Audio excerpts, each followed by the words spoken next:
தமிழ்நாட்டுல எல்லாமே சேஞ்ச் ஆயிடுச்சு. உங்க நகையையும் சேஞ்ச் பண்ணுங்க. உங்க பழைய நகைக்கு கிராமுக்கு 150 ரூபாய் கூடுதலா வாங்கி புது நகை எடுத்துக்கோங்க. அதே கம்மி சேதாரம் தான் உங்க லலிதால மட்டும்தான். ஆச்சி மசாலா. எந்த சமையலும் ருசி தேடும் ரகசியம் 20 ரூபாய். ஹாலிடேஸ்னாலே அது நம்ம GT Holidays தான். GT Holidays, South India's #1 travel brand. You know you are special when you're with GT Holidays.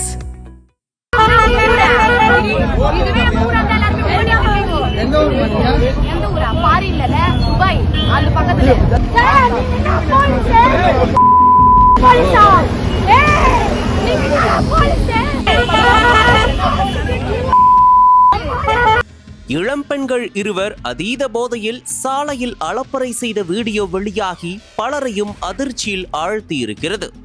Chennai Puzhal அடுத்த காவாங்கரை சிக்னல் அருகே ஒரு இருசக்கர வாகனத்தில் இரு இளம்பெண்கள் மற்றும் இளைஞர் என 3 பேரும் வேகமாக வந்துள்ளனர்.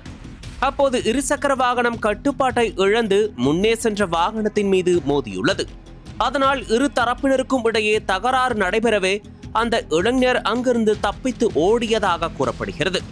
ஆனால் அதீத போதையில் இருந்த இரு இளம்பெண்களும் வாய்க்கு வந்தபடி தகாத வார்த்தைகளில் வசைபாடினர்.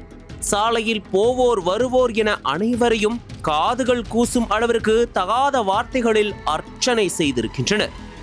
ஏமா இப்படி பண்றீங்க, போதையில இவ்வளோ வேகமா வரலாமா என்று சுற்றியிருந்தவர்கள் கேட்க, நீ யாருடா என்ன கேட்கிற என்று அவர்களையும் தகாத வார்த்தைகளில் திட்டியுள்ளனர்.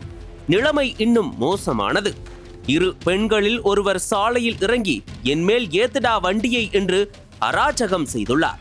உடனடியாக தகவலின் பேரில் காவல்துறை சம்பவ இடத்திற்கு வந்து இரு பெண்களையும் சமாதானப்படுத்த முயன்றனர். ஆனால் காவல்துறையினரையும் அந்த இருவரும் விட்டு வைக்கவில்லை.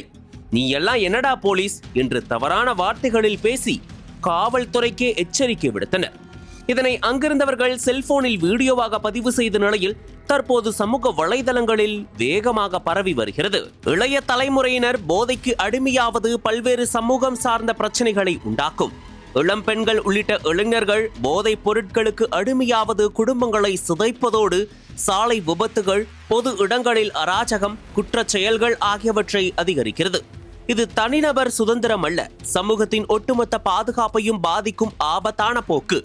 பள்ளி கல்லூரிகளில் விழிப்புணர்வு முகாம்கள், பெற்றோர் கண்காணிப்பு, போதைப்பொருள் விநியோகத்தை கடுமையாக தடுக்கும் நடவடிக்கைகள் அவசியம். இளைஞர்கள் தங்களின் எதிர்காலத்தை பாழாக்காமல் ஆரோக்கியமான வாழ்க்கையை தேர்ந்தெடுக்க வேண்டும் என சமூக ஆர்வலர்கள் வேதனையுடன் தெரிவிக்கின்றனர்.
அனல் பறக்கும் செய்திகளை அப்டேட் செய்து கொள்ள நக்கீரன் களத்தை இப்பவே சப்ஸ்கிரைப் பண்ணுங்க.